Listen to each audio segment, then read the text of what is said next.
Janapriya upscale 2 BHK 45 lakhs, 3 BHK 60 lakhs మాత్రమే. సితారా సైనిక్పురి.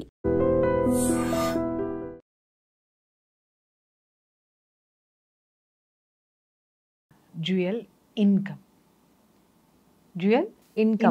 వాళ్ళు చూసింది ఏంటి? ఇన్కమ్ని ఎంజాయ్ చేయాలని. ఏ ఇన్కమ్ని చూశారు వాళ్ళు? వాళ్ళకి వచ్చేటటువంటి కరెన్సీ నోట్ల యొక్క ఇన్కమ్ని మాత్రమే చూశారు. ఇంకొక ఇన్కమ్ ఏముంది అని అంటే, ఒక ఇద్దరు పెళ్లి పేరుతోటి ఒకటయ్యి ఈ సృష్టిలోకి అంటే ఈ ప్రపంచంలోకి ఇంకొక బిడ్డని కూడా వెల్కమ్ చేయటం. అవునా? తద్వారానే ఈ సృష్టి పుట్టింది, తద్వారానే ఈ సృష్టి ఇంత పెరిగింది, తద్వారానే ఇవాళ మనం ఇంత సోకాలు పబ్బులు క్లబ్బులు ఎంజాయ్మెంట్లు ఇవన్నీ నేర్చుకున్నాము. అవన్నీ ఎక్కడి నుంచి? డ్యూయల్ ఇన్కమ్లు ఎక్కడి నుంచి వచ్చినాయి? ఈ డ్యూయల్ ఇన్కమ్ ఈ యొక్క పెద్ద మనిషి యొక్క అమ్మా నాన్న వీడిని కంటే వీడికి ఒక ఇన్కమ్ వచ్చింది. ఈ అమ్మ యొక్క అమ్మా నాన్న ఈమెను కంటే ఈమె పెరిగి పెద్ద చదువుకొని వాళ్ళంతా ఖర్చు పెడితే ఈమెకి ఇన్కమ్ వచ్చింది. ఎక్కడి నుంచి వచ్చింది ఇన్కమ్? ఈ అబ్బకి వీళ్ళ అమ్మా నాన్న ఖర్చు పెట్టి చదువులు చదివించి నానా కష్టాలు పడి వాళ్ళ యొక్క శ్రమని వాళ్ళ ఇన్కమ్ని ఖర్చు పెడితే ఈ పెద్ద మనిషికి ఇన్కమ్ వచ్చింది. ఈ అమ్మకు కూడా సేమ్ అంతే. వాళ్ళ అమ్మా నాన్న నానా కష్టాలు పడి నానా త్యాగాలు చేసి లేదా ఉన్న దాంట్లో అద్భుతంగా పెంచి చదువులు చెప్పించి ఒక స్వేచ్ఛనిచ్చి ఒక జీవితంలోకి వదిలిన తర్వాతే ఈ అమ్మకి ఇన్కమ్ వచ్చింది. ఇప్పుడు వీళ్ళిద్దరూ కలిసి ఈ ఇన్కమ్ని ఏం చేస్తున్నారు? నాకు మాత్రమే సొంతము, నేను మాత్రమే వాడుకుంటా, నేను మాత్రమే పాడుకుంటా, నేను మాత్రమే పారేసుకుంటా అనేటటువంటి సిచ్యుయేషన్లోకి వీళ్ళు వచ్చారు. ఇక్కడ అర్థం ఏంటి అని అంటే, ఈ మధ్య బాగా చూస్తున్నాను కదా, కొంతమంది సోకాల్డ్ మేధావులు, సోకాల్డ్ ప్రొఫెషనల్స్ కూడా సమర్థించేది ఏంటి అని అంటే, ఎందుకండి జీవితాన్ని ఎంజాయ్ చేసి పడేసిపోవాలి? జీవితం ఎంత విలువైందో నీకేం తెలుసురా? నిజంగా జీవితం యొక్క విలువ తెలిసిన వాడు ఎవ్వడూ కూడా ఈ మాట మాట్లాడు. రామకృష్ణ పరమహంస పెళ్లి చేసుకున్నా కూడా సంసారం లేకుండా ఉన్న ఒక పరమార్థం ఉంది ఆయనకి. లోకానికి ఒక వివేకానందుడిని ఇచ్చాడు. అప్పట్లో బ్రిటిషర్స్ నుంచి మనం పరిపాలనలో ఉన్నప్పుడు వాళ్ళని మోటివేట్ చేసి దేశం మీద ప్రేమని నూరిపోసినటువంటి తన ప్రసంగాల ద్వారా భారతదేశం యొక్క ఔన్నత్యం గురించి, భారతదేశం యొక్క కర్మ సిద్ధాంతం గురించి అద్భుతంగా చెప్పి యువతలో ఒక చైతన్యాన్ని తీసుకొచ్చినటువంటి, ఒక ప్రజ్వలించేటటువంటి ఒక జ్యోతినిచ్చినటువంటి చరిత్ర రామకృష్ణ పరమహంసకు ఉంది. అలాగే పెళ్లి చేసుకోకుండా ఉండిపోయినటువంటి వివేకానందుడు ఈ యువతకి ఈ రోజుకి కాదు, ఈ జాతి ఉన్నంత వరకు, భరత జాతి ఉన్నంత వరకు వివేకానందుడు ఉండే ఉంటాడు వాళ్ళ చైతన్యంలో. అంత గొప్ప స్థితి ఆ జీవితాన్ని. ఒక రమణ మహర్షి ఉన్నారు, ఆయన ఎప్పుడు ఎవరికి ఉపన్యాసాలు ఇవ్వలేదు, ఏమీ ఇవ్వలేదు, కానీ తన తత్వంతో ఆయన ఒకటే చెప్పాడు, నీలోకి నువ్వు చూసుకోరా చాలు, నువ్వేంటో నీకు అర్థమవుతుంది అని. అలా ఎంతో మందిని మార్చి వాళ్ళ యొక్క కర్మల్ని, వాళ్ళు ఏ విధంగా వాళ్ళ జీవితాన్ని కర్మల ద్వారా కర్మల్ని ఎలా ప్రక్షాళన చేసుకోవాలి, వాళ్ళు ఆ సిద్ధాంతాన్ని అన్వయించుకొని ముందుకు ఎలా వెళ్ళాలని దిశానిర్దేశం చేసినటువంటి మహోన్నతమైనటువంటి జీవితాలు ఉన్నాయి. వాళ్ళని అందాము ఈ యొక్క సిచ్యుయేషన్కి. కానీ వీళ్ళు ఏం పొడుస్తున్నారని చెప్పేసి అని ఈ కల్చర్ని తీసుకొని వచ్చారు. దేశానికి ఏమిస్తున్నారు, ప్రకృతికి ఏమిస్తున్నారు? నీకు ఒక విషయం చెప్తా. ఇలాగే జపాన్లో ఒక 70 years బ్యాక్ ఇదే నిర్ణయం తీసుకున్నారు. ఏంటి అనంటే, no marriage, no children, enjoy the life. మీరు చూడండి, గొడ్లు కష్టపడినట్టు కష్టపడతారు వాళ్ళు. కష్టపడిన తర్వాత ఇయర్లీ వన్స్ వాళ్ళు ప్రపంచ యాత్రకు బయలుదేరిపోతారు. మీరు మన అదేంటి టూరిజం స్పాట్స్ అన్నీ కూడా మీరు ఒకనొక సీజన్లో ఈ జపనీస్ తోటి నిండిపోయి ఉంటాయి. మొత్తం ఆడ మగ వచ్చేస్తారు, హ్యాపీగా ఎంజాయ్ చేసేస్తారు, వెళ్ళిపోతారు. మళ్ళీ వాళ్ళ పని వాళ్ళు చేసుకుంటారు, మళ్ళీ డబ్బులు సంపాదించుకుంటారు, మళ్ళీ ఎంజాయ్. ఇవాళ జపాన్ పరిస్థితి ఏంటి అనంటే, అందరూ ఏజ్డ్ పర్సన్స్, ముసలోళ్ళే, ఎక్కడా యూత్ కనపడట్లేదు. మొక్కుతున్నారు వాళ్ళు. జపాన్ గవర్నమెంట్ జపనీస్కి మొక్కుతుంది. ఏమని అంటే, అయ్యా దయచేసి పిల్లల్ని కనండి, అయ్యా దేశం నాశనం అయిపోతుంది. ఇవాళ జనరేషన్ అనేది లేకపోతే దేశం ఎక్కడికి పోతుంది? దేశం అనేది ఉంటుందా? భూమి మీద మనిషి అనేటటువంటి వాడు లేకపోతే ఆ ప్రాంతం ఏమైపోతుంది? మళ్ళీ ఎక్కడికి వెళ్ళిపోతుంది? శూన్యమైపోదా? ఈ శూన్యంలో ఈ శూన్యం నుంచే నువ్వు వచ్చావు, శూన్యంలోకి నువ్వు వచ్చి పునరుత్పత్తి ద్వారా నువ్వు అన్నవే డ్యూయల్ ఇన్కమ్ ఫర్ ఎంజాయ్మెంట్. ఈ ఎంజాయ్మెంట్ని ఇచ్చింది విత్ చిల్డ్రన్ ఉన్న పర్సన్స్. అండర్స్టాండ్? విత్ చిల్డ్రన్ ఉన్న వాళ్ళ కోసమే. Do you understand? అర్థమైందా? పిల్లల్ని కన్నవాళ్ళు ఇచ్చారు, కన్న పిల్లల కోసమే ఇచ్చారు. అవును.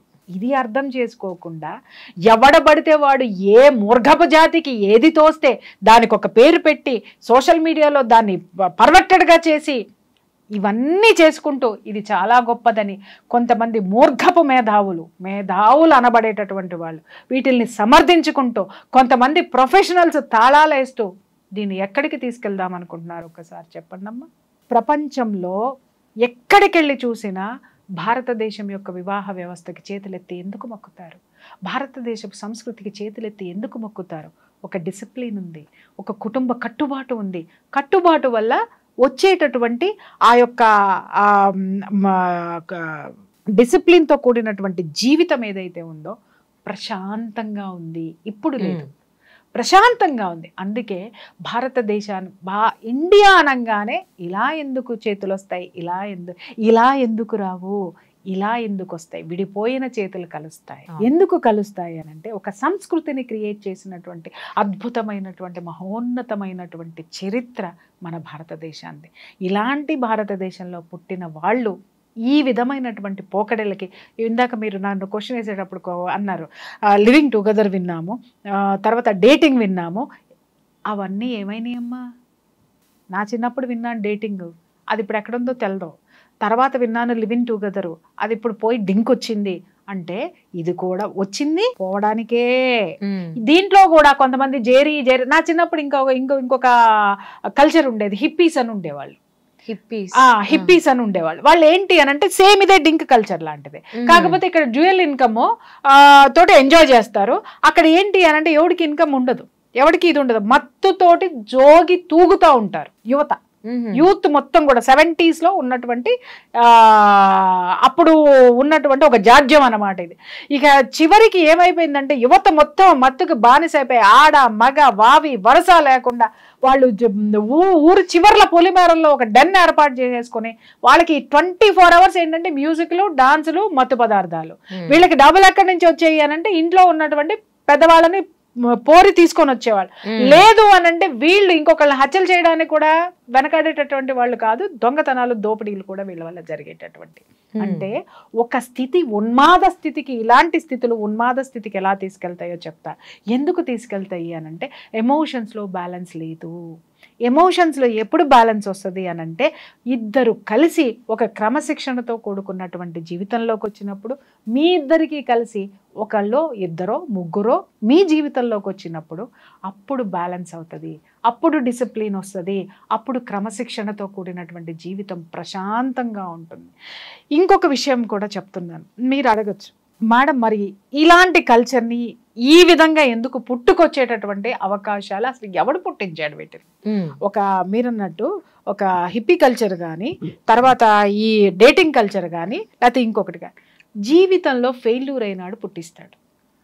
ఓకే, ఇప్పుడు ఏంటి డ్యూయల్ ఇన్కమ్, నో చిల్డ్రన్ వద్దని వీళ్ళు ఎందుకు అనుకున్నారు అని అంటే కొంతమంది, అందరిని అనట్లేదు రోయ్, కొంతమందినే చెప్తున్నాను నేను, కొంతమంది పేరెంట్స్ యొక్క దీనికి నోచుకోరు, వాళ్ళ ప్రేమకి నోచుకోరు, వాళ్ళు దూరంగా ఉంటారు. ఏ కారణాల చేత అయినా సరే విడిపోయి ఉండొచ్చు. అలాగే ఒకళ్ళ మీద ఒకళ్ళ కోపంతో ఈ పిల్లల్ని నెగ్లెక్ట్ చేసి ఉండొచ్చు. వీళ్ళు కష్టాలు పడో, కన్నీళ్లు దాచుకునో, ఒంటరితనంతో పెరిగి పెద్దయి ఒక స్థితికి వచ్చిన తర్వాత ఈ జీవితాలు ఎందుకు, పిల్లల్ని కానీ ఏం చేయాలి, మేము పిల్లల్ని కానీ ఏం చేయాలి, ఈ విధమైనటువంటి జీవితం. వాడు ఉంటాడో ఉండడో తెలియదు, ఏం చేస్తారో తెలీదు. తర్వాత అత్తగారు వస్తారు, మాంగారు వస్తారు, వీళ్ళందరూ వస్తారు, వీళ్ళిద్దరి మధ్య మేం బతికినట్టుగానే మా పిల్లలు బ్రతుకుతారేమో, వద్దు అనేటటువంటి కల్చర్లో ఉన్నటువంటి కసితో కూడినటువంటి వాళ్ళు క్రియేట్ చేస్తారు. ఇంకొకళ్ళు ఉంటారు, ఎవరు అనంటే నేనెందుకు పిల్లల్ని కనాలి, నా అందం పాడైపోతుంది, నేనెందుకు పిల్లల్ని కనాలి, వాడు ముడ్డి మూతి కడగాలి, నేనెందుకు పిల్లల్ని కనాలి, వాళ్ళ కేరింగ్ తీసుకుంటే నా ఎంజాయ్మెంట్ ఏమవుతుంది. అంటే నాకు అర్థం కాని విషయం ఏంటంటేనండి, ఇప్పుడు ఎవరైతే పిల్లలు వద్దు అనుకుంటున్నారో వాళ్ళ తల్లిదండ్రులు కూడా వద్దు అని అనుకుంటే వీళ్ళు పుట్టారు కదా, వీళ్ళు ఉండరు కదా. ఇప్పుడు వాళ్ళని మీరు ఇదే క్వశ్చన్ అడగండి, వాళ్ళ నుంచి ఏం ఆన్సర్ వస్తుందో నేను చెప్తా. మేము పుట్టకపోతే ఇంకా హ్యాపీగా ఉండేవాళ్ళం కదా, మేము కనమన్నామా? బాధ్యతారాహిత్యమైనటువంటి ఆన్సర్ అది. బాధ్యతారాహిత్యమైన ఎస్కేపిజం అంటారు దాన్ని, అర్థమైందా? వీళ్ళందరూ ఎస్కేపిజం మోడ్ లో ఉంటారు, దేన్ని కూడా రిసీవ్ చేసుకునే రిసీవింగ్ మోడ్ లో లేరు. అంటే బాధ్యతలు తీసుకోలేకనా? అంతే, ఎస్కేపిస్టులు వీళ్ళు. ఎస్కేపిస్టులు కాబట్టి మేము కనమన్నామా, మీరు పెళ్లి చేసుకుంటే మేము కనమన్నామా? ఎవరిని అడిగితే పేరెంట్స్ కనరు. ఇంకొకటి సృష్టి రహస్యం తెలుసుకోవాల్సింది ఏంటంటే, మళ్ళీ భారతదేశానికే వస్తా, మళ్ళీ కర్మ సిద్ధాంతానికే వస్తా. నువ్వు చూస్ చేసుకున్నావు నీ తల్లిదండ్రుల్ని, నేను ఇక్కడికి ఈ భూమి మీదకి వస్తాను అని. అలా నువ్వు ఈ భూమి మీదకి వచ్చావు తప్ప నీ పేరెంట్స్ నిన్ను కనలా. నీ పేరెంట్స్ యాక్సెప్ట్ చేశారు, సరే రా నువ్వు ఈ కష్టాలు పడతావా పడు, నువ్వు ఈ సుఖాలు పొందుతావా పొందు, నువ్వు ఈ ప్రేమను ఇస్తావా ఇవ్వు, ఈ ప్రేమను తీసుకుంటావా తీసుకో అని ఒక ఒప్పందం, ఈ డింక్ ఒప్పందం ఏదైతే ఉందో, మన జన్మ యొక్క ఒప్పందం కూడా ఆల్రెడీ జరిగిపోయే ఈ భూమి మీదకి మనం వస్తామనేటటువంటి విషయం వీళ్ళకి చెప్పేటటువంటి మేధావులు ఇంకా రాలేదా? చెబుతున్నా కూడా వీళ్ళ బుర్రలకి ఎక్కలేదా అనంటే, చెప్తున్నాను కదా, మనము తోట వేస్తాము, చీడ పడతా ఉంటుంది ఒక్కొక్క చెట్టుకి, ఏం చేస్తాము, కొన్నాళ్ళు చూస్తాము, మందేస్తాము చీడ తగ్గుతుందేమో అని చెప్పేసి అని. మందేయంగానే చీడ తగ్గిపోతుంది. కొన్నిట్లకి పాకుతూ పోతా ఉంటది, మందు వేసినా కూడా తగ్గదు. కారణం ఏంటంటే, ఆ మందులో ఈ చీడకు సంబంధించినటువంటి చంపేటటువంటి కెమికల్స్ స్ట్రాంగ్ గా లేకపోవడమే. అంటే మనం చేసేటటువంటి ప్రయత్నం, ఈ దౌర్భాగ్యాలన్నిటినీ పారద్రోలటానికి మన యొక్క కృషి లేకపోతే ప్రకృతి దాని పని అది చేసుకుంటూ పోతుంది. ఏదో ఒక రోజు ఇవన్నీ ఎలా వచ్చినాయో, ఈ సృష్టి రహస్యం తెలియనటువంటి వాడు, ఈ సృష్టి యొక్క ధర్మం తెలియనటువంటి వాడు చేసేటటువంటి దగుల్బాజీ పనులు, ఎస్కేపిస్టులు చేసేటటువంటి పనులు. అరే ఈ దునియాలోకి నువ్వు ఎందుకు వచ్చావు, ఓ పెద్ద CEO నవ్వడానికి వచ్చావు. అరే ఈ దునియాలోకి నువ్వు ఎందుకు వచ్చావు, పెద్ద డాక్టర్ నవ్వడానికి వచ్చావు, పెద్ద లాయర్ నవ్వడానికి వచ్చావు, పెద్ద సినిమా యాక్టర్ నవ్వడానికి వచ్చావు. అయిన తర్వాత ఏం పొడుస్తావు తెలియదు. You have to face the challenges. You should win. నువ్వు ఛాలెంజెస్ ఫేస్ చేయడానికి ఈ దునియాలోకి వచ్చావు రాబాయ్. నీకు ఎలాంటి అత్త వచ్చినా నేను ఎదిరించి నిలబడతా, ఎలాంటి మొగుడు వచ్చినా ఉన్నా లేకపోయినా నా జీవితంలో వచ్చిన సవాళ్ళని ఎదుర్కొని నేను నిలబడి నన్ను నేను ప్రూవ్ చేసుకొని నేనంటూ ఈ జాతికి ఒకటి అద్భుతమైనటువంటి ఒక శక్తిని మిగిల్చి వెళ్తాను అనేటటువంటి దృక్పథంతో ఎవరైతే ఈ జీవితంలోకి ఈ భూమి మీద తెలుసుకున్నవాడు ఉంటాడో ఆ మనిషే మహర్షి అవుతాడమ్మా. ప్రజెంట్ బాగున్నామా అయిపోయింది, అంటే ఫ్యూచర్ గురించి ఎవరికి ఆలోచన లేదు. సో అందుకే రిలేషన్స్కి సంబంధించి అబ్బాయి అమ్మాయిలకి నెలకో లేకపోతే 15 రోజులకు ఒక కొత్త రకమైనటువంటి రిలేషన్షిప్స్కి సంబంధించి బయటకు వస్తున్నాయి. ఇలాగా సిచ్యువేషన్ షిప్స్ అని చిన్నవి 1 hour షిప్స్ ఇవి చాలా ఉన్నాయి. సో అలానే ఈ డింక్ కూడా. సో ఇవన్నీ దూరం అయిపోయి ముఖ్యంగా భారతీయులకి సరే తల్లి తిరిగి ఇప్పుడు ఒక సైకిల్ వీల్ ఉంది, ఇప్పుడు నీ వెనక ఒక వీల్ ఉంది, ఆ పై భాగం మళ్ళీ కిందకి రావాల్సిందే, కింద భాగం మళ్ళీ పైకి వెళ్తుంది. అంటే కిందకి వచ్చినటువంటిది ఈ కల్చర్ ఏదైతే ఉందో అది వెళ్ళిపోవాల్సిందే, అదేదైతే ఉందో మళ్ళీ కిందకి రావాల్సిందే. సో ఇప్పుడు ఏదైతే భ్రష్టు పట్టించడానికి వచ్చినటువంటి ఈ కల్చర్ ఏదైతే ఉందో కాలగర్భంలో కలిసిపోవాల్సిందే. చివరికి నిలబడేటటువంటిది ఏంటంటే ప్రకృతి ఏదైతే మనకి ఇచ్చిందో ధర్మము, ఆ ధర్మమే నిలబడి తీరుతుంది. సో అదే నిలబడాలని చాలా నేను గట్టిగా కోరుకుంటున్నాను. ఇలాంటివి ఎంత తొందరగా వచ్చి అంతే తొందరగా భూగర్భంలో కలిసిపోవాలి, అసలు రాకుండా ఉంటే ఇంకా చాలా మంచిది. So thank you so much అండి.